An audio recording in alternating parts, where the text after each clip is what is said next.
Good morning, fellow ruminators. Welcome back to another session, Rumination with Andrew. Thank you for joining as we are about to discuss a very important topical matter. Now, this morning we shall be looking at the saga, the unending conflict in Haiti. And I read an article in the Jamaica Observer on Sunday, the Jamaica Sunday edition of the Observer, in which it said that Prime Minister P.J. Patterson, former Prime Minister of Jamaica, is hopeful for what is happening in Haiti. He's very hopeful that the transitional government that is being in the process of being created um, is going to lead Haiti into democracy, right? Into the freedom that she merits, that she deserves. When I read that article, I was a bit bemused and concerned. And I thought that for a moment that PJ Patterson that we knew, the former Prime Minister of Jamaica, that was so instrumental in standing up and defending the rights of the democratically elected president, John Bertrand Aristide, in 2004. Very important that we note the transition in PJ Patterson, if you will. So here we're having a transitional government in Haiti, and it seems like PJ Patterson has gone or has been through a process of transformation from his principled stance about the people of Haiti and the fact that they need not to be coerced into doing what they do not want to do. Now, I'm going to read from an excerpt from the book, it's Rondell Robinson's book, and unbroken Haiti from Revolution to the Kidnapping of a President, right? So it's here, Haiti from Revolution to the Kidnapping of a President, an Unbroken Agony. And this was a best-selling book. And it's here, it has some reviews by some very important people, such as the Henry Louis Gates Jr., and he worked, perhaps still there at the W.E.B. Du Bois Professor of Humanities at Harvard University. That's Henry Louis Gates. Now, this is what he had to say about Rondell Robinson's book. With each new book, Rondell Robinson further cements his reputation as one of the world's foremost advocates for freedom and justice. In The Unbroken Agony, Robinson charts the heroic and tragic history of Haiti and exposes the truth, right? He exposes the truth about those international power brokers who would take away two of our most precious resources, knowledge of our past and the ability to determine our future, right? So this is what Henry Louis Gates, W.E.B. Du Bois Professor of the Humanities at Harvard University, suggested. Then we have another important person, right? Important people who lean toward the left. Now, we have here Noam Chomsky, and he is professor of linguistics and MIT and author of Hegemony or Survival and Failed States. And this is what Professor Chomsky had to say about this book. And that's the Haiti from Revolution to the Kidnapping of a President and Unbroken Agony. That's the title of the book. Rondell Robinson's courageous and dedicated work for justice and freedom has been an inspiration. It is therefore with great pleasure and anticipation that I learned of his book on the torture country of Haiti,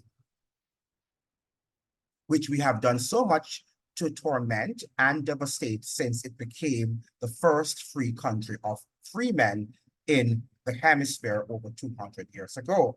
Now, I like what he says here.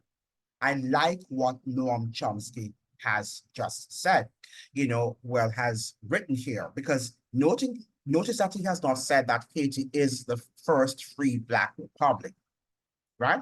But he says here, which is very profound, that Haiti became the first free country of free men in the hemisphere over 200 years ago.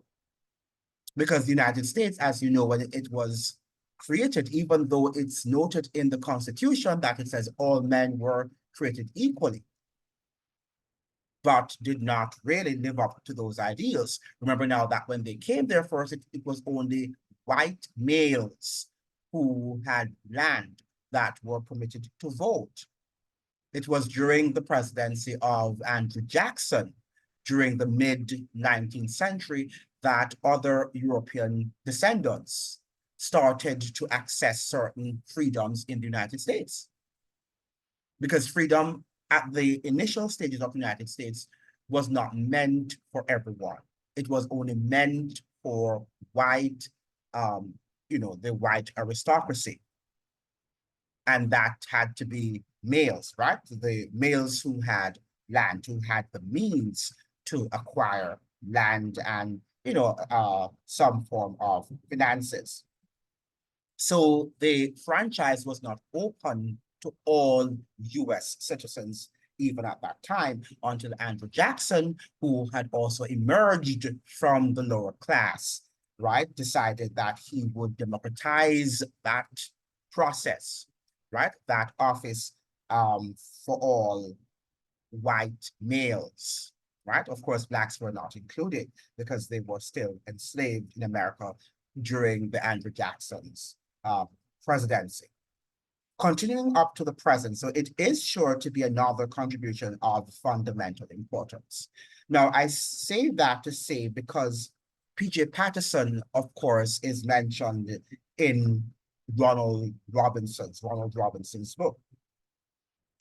And look at what he's saying here. Further strengthening this point, in a telephone conference call after the coup involving Representatives Charles Rangel, John Conyers, Maxine Waters, and myself, Prime Minister P.J. Patterson told us that National Security Advisor Condoleezza Rice had directly, now this is what P.J. Patterson is saying in a conference call with the following people that we've just mentioned: Charles Rangel, John Conyers, Maxine Waters, and of course, Ronald Robinson. So they were in a conference call. So Ronald Robinson was a part of all of what is happening, a major actor, not in the defense of Haiti's freedom. Now, so Condoleezza Rice, who was, I think she was then the UN Secretary to the United States, or the US Secretary to the United Nations, right? Something, I mixed up my title here, but she was representing the United States. She was the representative of the United States to the United Nations. All right, so, when Sir Rhonda said that the United Nations was not involved in the coup that happened or any sort of, what should we say now, nefarious undertakings in Haiti, I am not sure if he is following what history is, has, the traces that history have left us. So he says here that Condoleezza Rice had directly threatened Jamaica for offering asylum to the Aristides. If any harm were to come to a single American soldier in Haiti, Rice warned Patterson Jamaica would be held directly responsible simply for allowing Aristide to remain in the Caribbean region. The United States wanted Aristide not only out of Haiti, but out of the Caribbean. Right? That is what the United States wanted. Halfway around the world, in the Central African Republic, under American and French control, was about as far away from the region as they could take. Right? So Mr. Patterson acknowledged, confirmed that Jamaica and his administration were directly threatened by the then Condoleezza Rice, right? I think she was the US representative or secretary to the United Nations, something that we need to remember and to be aware of. So Mr. Patterson is, recognized for his principled behavior and also his principled stance. It took a lot of courage, right, to have stood up to the mighty United States, because Patterson was not here to defend Aristide, based on what I have learned, right? What he was doing, he was trying to have a dialogue in terms of understanding what really took place in Haiti during the school, right? To hear the United States perspective, to listen to the United States perspective, and also to have listened to the perspective coming from Aristide, the ousted, democratically elected president. And that is something that we have to grasp, something that we have to understand. Now, when we look at there is an article coming from the Gleaner at the time, and this article was, yes, letter of the day, and it says CARICOM's shortcoming. And this article was written on March the 7th, 2004. And this article is revealing a lot, right? And let me see if I can share my screen with you so that you can see what this writer is saying, the arguments that he is forwarding to us, or that he forwarded during this time. Yeah, you should be able to see my screen now. So we have letter of the day and CARICOM's shortcoming. America's first Black Secretary of State, General Colin Powell, and a man with Caribbean heritage, on Monday heatedly denied the charge that Haitian President Jean-Bertrand Aristide was overthrown with help from the White House. Members of the Congressional Black Caucus and others reported that Mr. Aristide saw his removal as a coup d'etat, which afterwards we learned that it was, right? We are not sure now, 20 years after, if people are still going to say that these are accusations, as so intimated by Sir Sanders. Absurd. He was not kidnapped, Mr. Powell snorted. The former Ronald Reagan National Security Advisor and said Mr. Aristide had willingly left Haiti and flown into exile on a jet provided by Americans. Mr. Aristide says he was pushed. Mr. Powell said he jumped. Mr. Powell, President George Bush, and Secretary of Defense Ronald Rumsfeld know the real deal. Mr. Aristide knows the story, but he never really had a voice. He's again in exile after being elected president a second time. American Marines are once more in control of Toussaint Louverture's patrimony. The truth is that Mr. P.J. Patterson and the CARICOM cavalcade of stars failed to save Aristide. Not only were the West Indians unable to save a threatened neighbor and poverty-stricken brother, the PJ-led group was doomed. Right? So this might have been an act by P.J. Patterson, and he perhaps pretended in 2004 as if he were standing up for Aristide. We don't know, right? These are just speculations. We do not know what was in the man's mind and what he was thinking at the time. Based on what we're seeing in the world and what we have been seeing over the years for a long time, for decades now, our politicians are administrators. They are not leaders. They are not able to stand up for principles, though the heavens fall, right? We see that a lot, and they make a lot of lofty statements, and many times we believe them, and we take them at their word, when behind the scenes, they are not necessarily fulfilling their promises or fulfilling the obligations that we're expecting them to fulfill. Turns out that the celebrated CARICOM initiative was not even worth the paper on which it was written. At the very same time, the Bush confab was closing the books on Aristide, the West Indian group was walking out the door, dreaming that progress had been made. Right? The sense of weakness was on display in the United States as well, where African American leaders failed to forge a compromise between Bush and the Haitian leader. Like PJ and his acolytes, the Congressional Black Caucus turned out to be helpless bystanders. So all of these titles that Black people have received over the years, they are just being used as mere puppets. Nothing else but mere puppets. Because over the years, we have become so attached to titles because it gives us a sense of self-importance. And we feel that we are important when we are working for criminals. And very important that we understand that.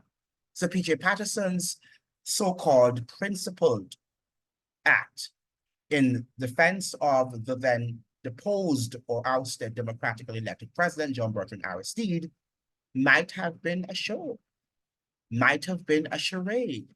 I'm not here saying that it was, but it seems that, based on what I'm reading, it seems that that could have been so. So when I said I was disappointed to have heard from him about the fact that he says that he's hopeful for what is happening in Haiti, he thinks that the transitional government that is now being set up, that is now being created, is going to bring freedom and democracy to Haiti. And I wonder, what world is Mr. Patterson living in? I know that he's now 88 years old, so maybe he's not up on his reading. He might not be following everything that is happening. He doesn't have the strength anymore to do that. But I'm sure that the experience that he has garnered over the years should have given him some amount of wisdom and understanding as regards the Haitian crisis, the Haitian problem. But it seems to me that he might not have understood. He might not have grasped the profundity and the severity, the complexity of the Haitian problem. Now, this was a letter that was written by Mr. Patterson during the coup, right? Because, again, I'm saying that he stood up, or he appeared to have stood up for what was right, right? We're not even sure what's going on because, what our politicians, the way how they behave in public is almost a different way that they behave behind the scenes, because there are many agendas within that one agenda. And sometimes it's very difficult to unravel these many agendas within that one agenda. And it really pains, it really boggles the mind when we see what is happening and people become confused. They don't know which side to, to lay their hopes and their faith. Now, let's look at the letter that was written from the Office of Jamaica during that coup under the leadership of P.J. Patterson.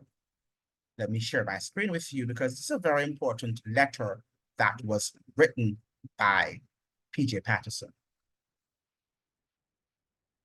He says here, President of Haiti, John Bertrand, statement by the most honorable. In Jamaica, I'm sorry, people call themselves the most honorable. Not sure what is honorable about that, but a statement by the most honorable P.J. Patterson, Prime Minister of Jamaica, on the hosting of former President of Haiti, John Bertrand Aristide. Right? Now, CARICOM under my chairmanship, and this is now Patterson speaking because he was then Prime Minister of Jamaica and also chairman of CARICOM. CARICOM under my chairmanship has been deeply involved in the search for a solution to the political crisis in Haiti. Following the departure of former President Jean Bertrand Aristide, a new president has taken the oath of office. A council of wise persons has been chosen, which has in turn recommended the appointment of a new Prime Minister, Gerard Latour. He is well known to the regional and international community and highly respected. He has already been in direct contact with me and proposes to visit Jamaica for discussions prior to the meeting of CARICOM heads of government in St. Kitts and Nevis later this month. Statement re the hosting of former Haitian president. Mr. Aristide has expressed the wish to return temporarily to the Caribbean with his wife and to be reunited with their two young children who are currently in the United States. At his request, arrangements are being made for his travel and accommodation in Jamaica. He's expected to arrive here early next week.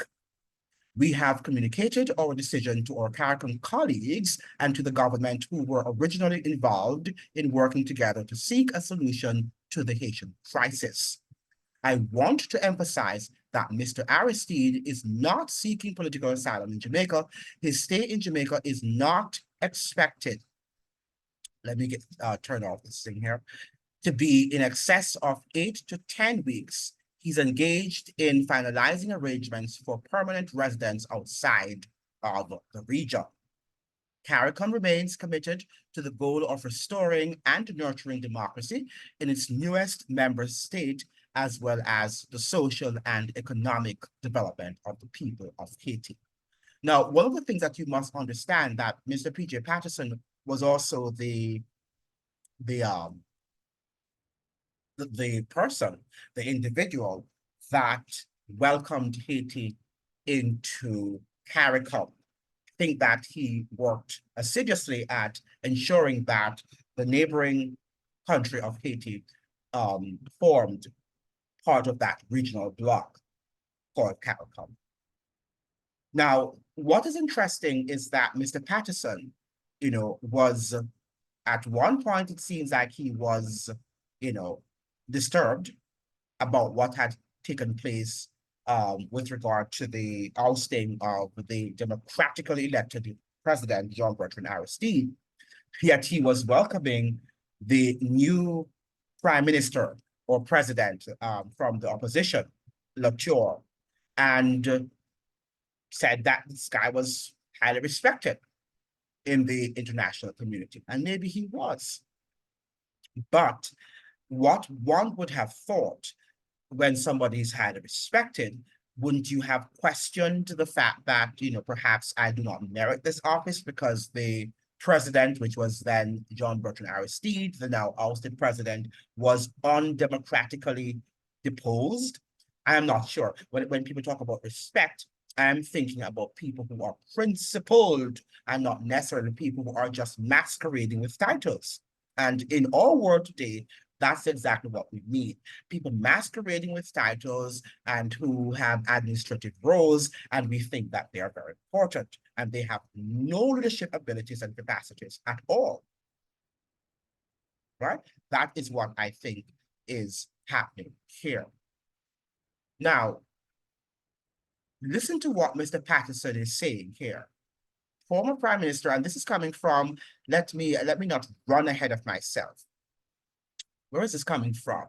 Let me share my screen and you will look, the Caribbean Camera Incorporated. That seems to be an online newspaper. Yeah, there's so many things online, right? So the Camera Incorporated. Let me share my screen. So it's coming from the Caribbean Camera Incorporated. And this was written on November 5, 2020. So this is fairly recent. This is not now 2004. Former Jamaica Prime Minister P.J. Patterson recalls abduction of Haitian president at Canadian book launch. Now, Mr. Patterson recently wrote his book, My Political Journey, and I think he has an institute at the University of the West Indies because, they like to make these people important and make them appear to be role models for younger Jamaicans. Now, he's saying here, Mr. P.J. Patterson is talking. This is a picture of P.J. Patterson, former Prime Minister of Jamaica. For former Jamaican Prime Minister P.J. Patterson, one of the things, and this is what P.J. Patterson is saying, one of the things that stands out most during his time in office was the 2004 abduction of the then Haitian president, Jean Bertrand Aristide, who was forced to resign in a move backed by the United States. Aristide, the president, was abducted. This is what the prime minister, the former prime minister of Jamaica, is saying. Aristide, and I'm sure 20 years after that, PJ Patterson would know.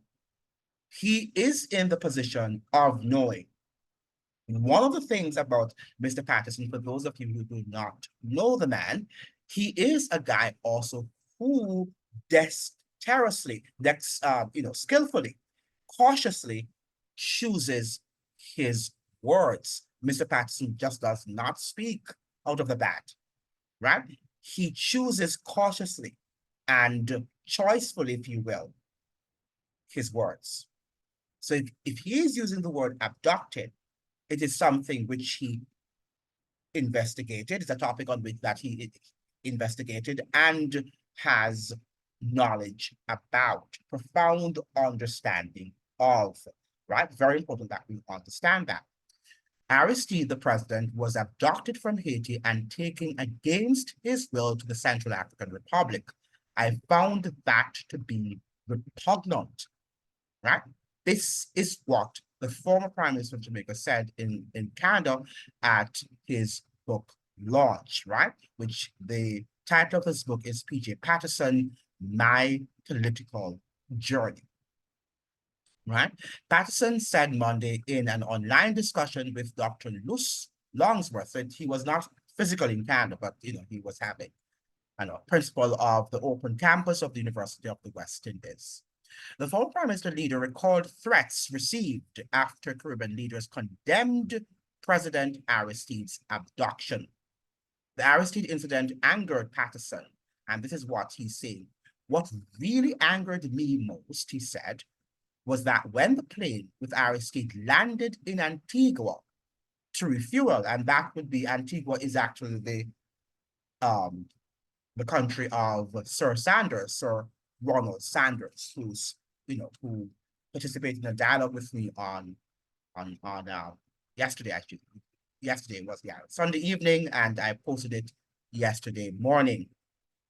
The declaration on the manifest was no passengers, cargo only. We came across the Caribbean as human cargo, and I said, no matter what it costs, so long as I had breath and so long as I controlled the levers of political office. And in relation to my colleagues in the Caribbean, it is something we should denounce. So the plane on which, what's his name? John Burton Aristide and his wife were traveling, right? Was it he alone? I can't remember if it was he alone who was, I think both of them were on the plane. But it said that it should not be checked because there are no passengers, cargo only. So, I mean, I'm not laughing. This is serious that they're describing the president, the Haitian president, as cargo, right? No passengers mean that he's not human, right? It's almost like he was shattered.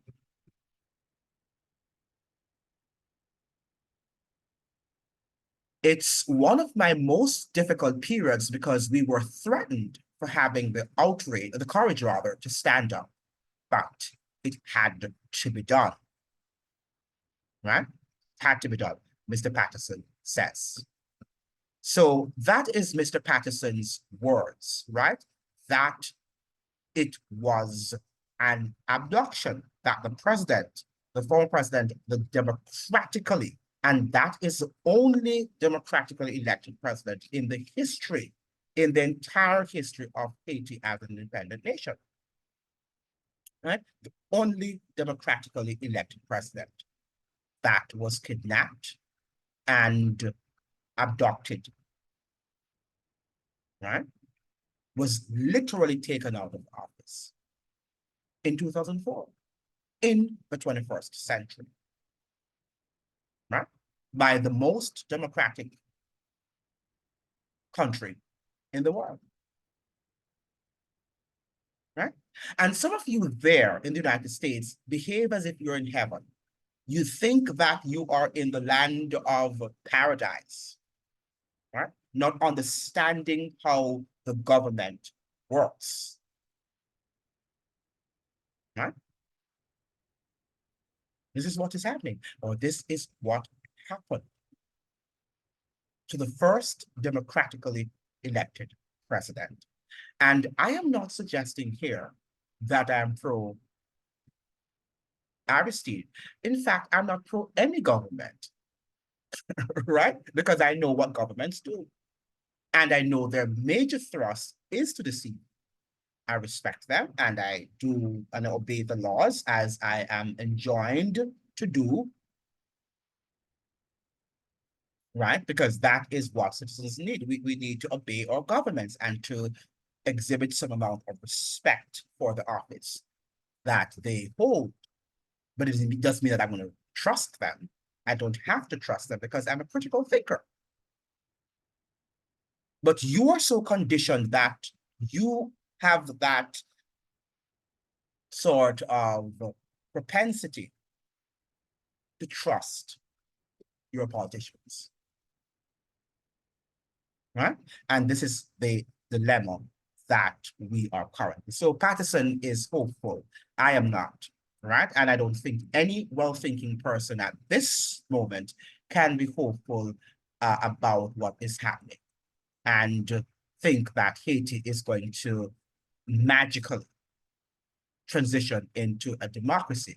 It is not going to happen, right?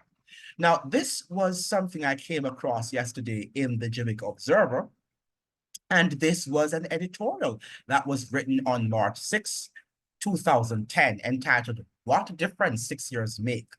And 6 years there, the editor is contextualizing because this was 2010 and the ousting of Aristide, the coup that took place in Haiti to have deposed the democratically elected President John Bertrand Aristide happened in 2004. I think it happened on February 29th, 2004. That was when they went down there around about midnight and abducted the president. And I've said before on this channel that it was interesting that they abducted him on February 29th, right? A leap year.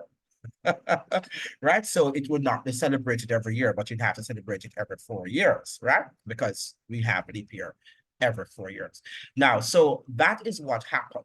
Now, the editor of the Jamaica Observer is connecting the dots, as it were, because as I have also said on this channel, as I have already intimated, there is a connection between what happened in Jamaica in 2010 during the Christopher Dudoscoke incursion, all right? Because that was a military incursion, joint military efforts of the Jamaican government and also the US military, right? And that was when Christopher Dudoscoke was taken out of the country. But before he was taken out of the country, because Christopher Dudoscoke, for those of you who are not aware, was or is a drug kingpin, right? And the United States wanted him, but the Jamaican authorities, under the leadership of Bruce Golding, did not want to send him, did not want to extradite him to the United States, as, you know, Bruce Golding then, again, and being another politician, right? He said that the United States had broken Jamaican laws in terms of tapping his phone lines and compiling information against him. And as a result of that, in light of that, Bruce Golding said that he would not be able to extradite him. And then there was a diplomatic row, and eventually the United States intervened. Let's just use the word intervened. And there was a military incursion in which 70 people in West Kingston, in Tivoli Gardens, were slaughtered. Right? Now, this is what Prime Minister Golding, the editor of the newspaper, the editor of the Jamaica Observer, is reflecting on the words of Prime Minister Bruce Golding, former Prime Minister of Jamaica, Bruce Golding, in 2004 when he was in the opposition. Now, I think Mr. Golding rejoined the Jamaican Labour Party in 2005. Can somebody remind me? I'm not sure if in 2004 he was still a member of the National Democratic Movement, the NDM. Somebody could remind me of that. Now, it's amazing how the years have flown, right? Because it's like yesterday these things happened, but these are many years ago, right? But they remain very clear in my mind. What difference 6 years make? This is what the editor of the Jamaica Observer is saying. And this was written on March 6, 2010. And I believe that was the time during the incursion. No, it might have been after. The incursion might have been in May, right? So this was actually before the incursion, because the incursion, military incursion, was in May of 2010. And this article was written by the editor on March 6, 2010. 6 years ago, when our former Prime Minister P.J. Patterson opened Jamaica's shores to Haiti's ousted President John Bertrand Aristide, he collected kudos from sections of the local and regional community, right? They lauded his efforts, right? And they're say a wonderful gesture. His house St. Vincent and the Grenadines Prime Minister Ralph Gonsalves described the move, which according to Mr. Patterson was made on humanitarian grounds in order to facilitate Mr. Aristide's reunion with his family pending the conclusion of arrangements for his permanent exile elsewhere. Others were less understanding. And these are the words of former Prime Minister of Jamaica, Mr. Bruce Orett Golding. This is what Golding is saying. It is a sort of diplomatic controversy that we would have done well to avoid. So Mr. Golding is suggesting that we should not have gotten ourselves enmeshed in the Haitian crisis, in the ousting of a democratically elected President Jean Bertrand Aristide.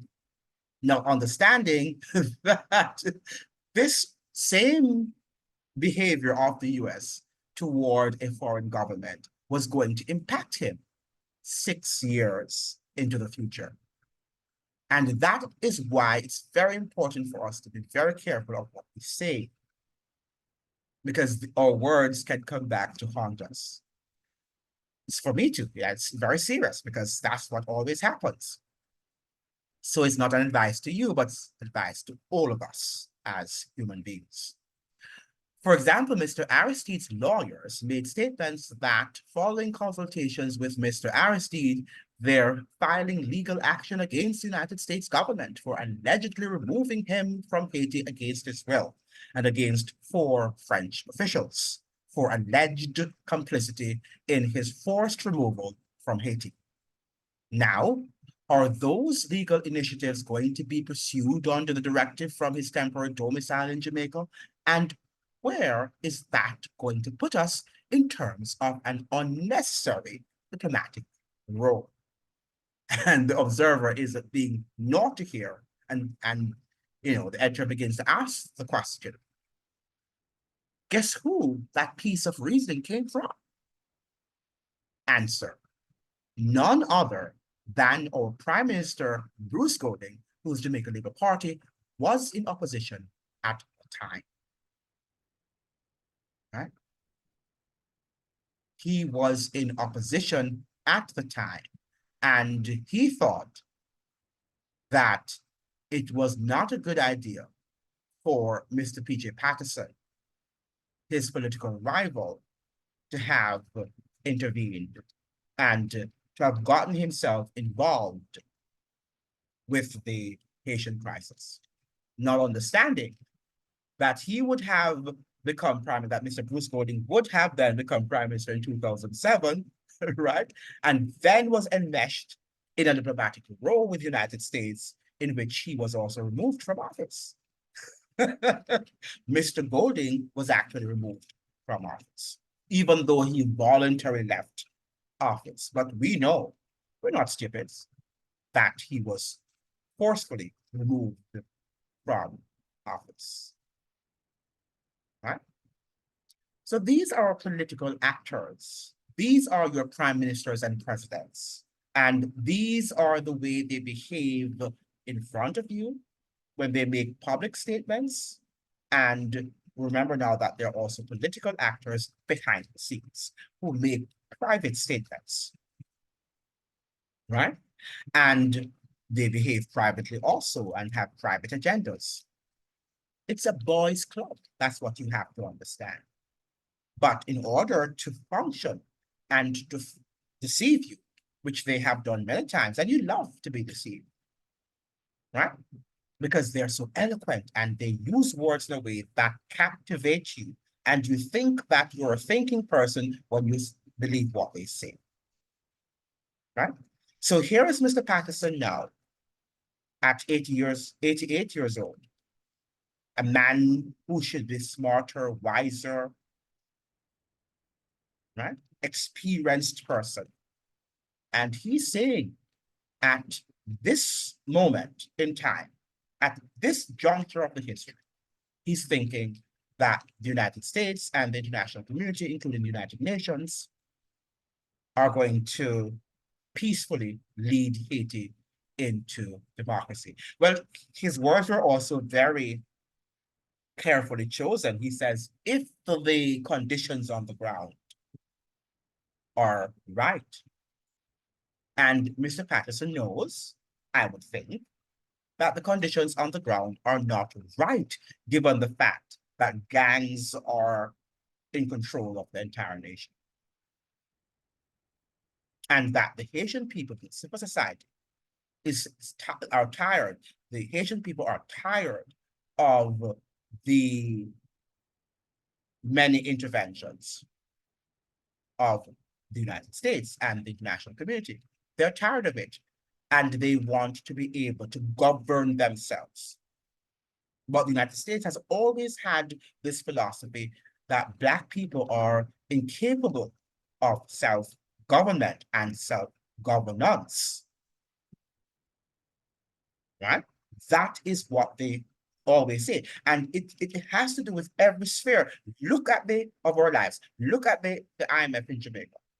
We can't handle our economy. So they go down there and they plunge our economy into further debt. And you believe them. And our politicians down there who are Black, as the United States would consider them, right, or would describe them, they joyously do the bidding of the United States and its economic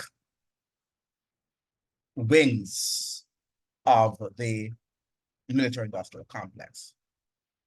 Because the IMF and the World Bank are military wings, or economic wings, I should say, of the US the US military-industrial complex.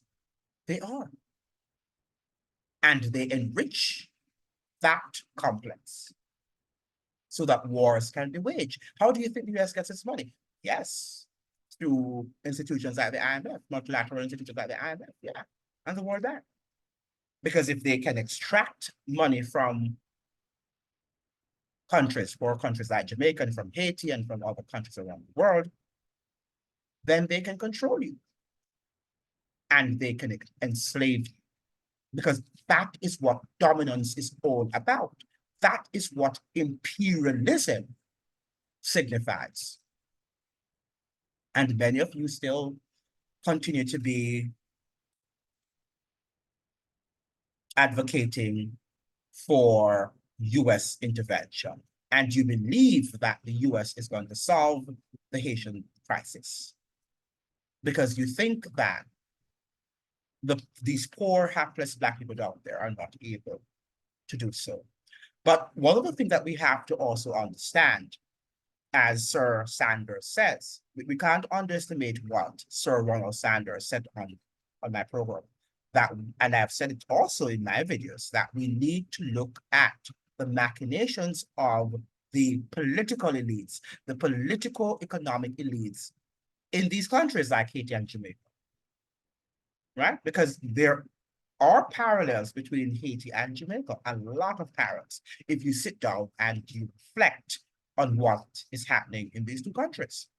And the fact that the local elites find or look upon the normal populace as being repugnant. They don't like that, right? And that is why you have the majority of these members coming from these populations living in abject poverty, because the elites do not want to see these people empowered, right? The elites do not want to see these people being empowered. That is what you have to understand, right? So don't believe that Mr.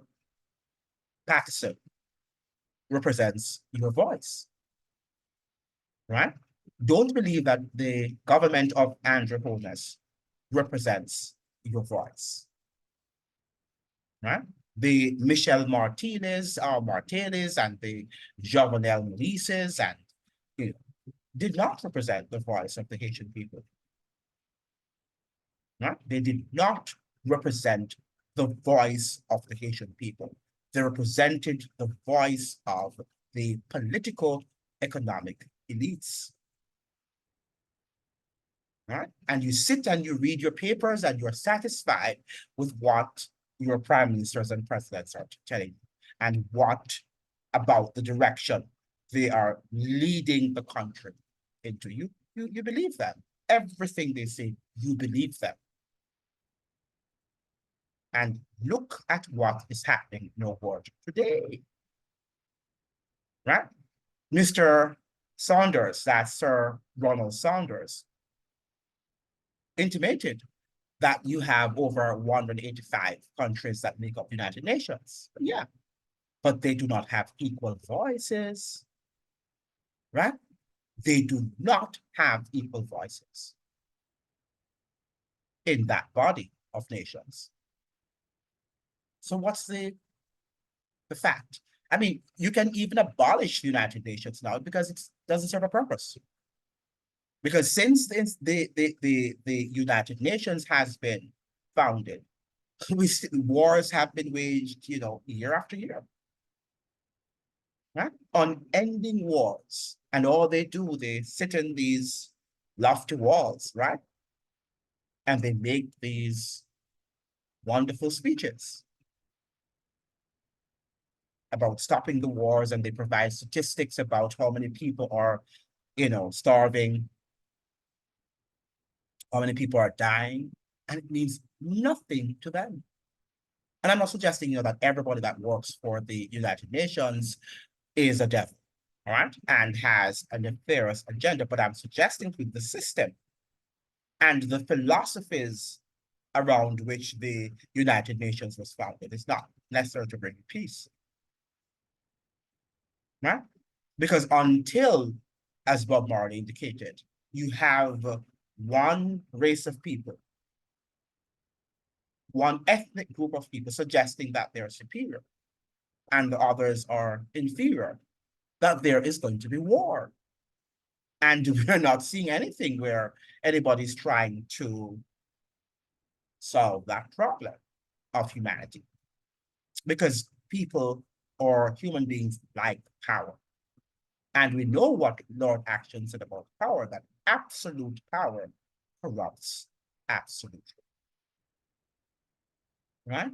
So I am not sure, Mr. Patterson, the direction that you see that Haiti is moving into at the moment. I think that you need to rethink your position, because as far as we see right now, there's no hope for Haiti under this current agreement, under this current arrangement. There is no hope for Haiti. I would say also, I would dare say, under the Prime Minister also of Jamaica, Andrew Holness, and their IMF allegiance, and this willingness to do whatever these international multilateral organizations tell them to do,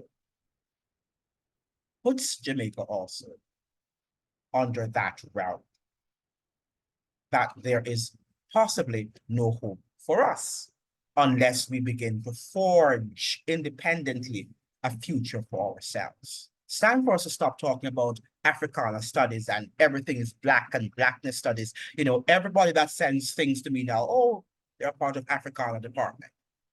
You know, and all of this knowledge really is not helping us to grow and to progress and to be empowered. It's just about a bunch of talk, and people go to conferences and they fool themselves. They deceive themselves into believing that they're important and that they're educated and that they're intellectuals. Right? So, with all of these departments of Africana studies, what good has it done for the African peoples in the African diaspora? Practically nothing. Practically nothing more than grandstanding and giving people a job in which they pontificate these grandiose philosophies and ideologies of Black people. But it means nothing, it's empty, because they too are not empowered. And we've got now to find ourselves. We need to find pragmatic ways in which we can uplift our people and not depend on a race, another race, or another ethnic group or other ethnic groups to take care of us. And we have been, our politicians, whether they come from Jamaica or they come from Haiti or they come from Trinidad or they come from wherever, right? Or predominantly so-called Black leaders have been largely depending on other ethnic groups and so-called races to take care of us. And they're not going to take care of us. There's no hope when we rely on another person to take care of us. We've got to forge a way out of our problems independently. But it seems to me that we have proved the Europeans correct, that Black people, African peoples, including members of the African diaspora, are incapable of governing themselves. And that is why Patterson is hopeful that when these white people, these so-called Europeans, go to Haiti, that they are going to build the country and they are going to bring with them democracy so that the Haitian people will be from thence, live in peace, and enjoy the prosperity that we see in Europe to some extent and in North America. That prosperity is fast disappearing, fast dissipating, but at least you have some amount of development and they have already been through their industrial revolution. well, well, Mr. Patterson, good luck with that. Thank you for joining. I hope to see you in another chat. Hope that you would like and share and you will subscribe. Remember now that the more you like the videos, the more the videos are shared with people on the platform. And also be mindful of censorship. And there are times when if the videos are not liked, that the platform will just, you know, land them into a space where they're not viewed, right? And as a result of that, then the channel will not be able to be effective as I would like it to be. All the best to you. See you in another video.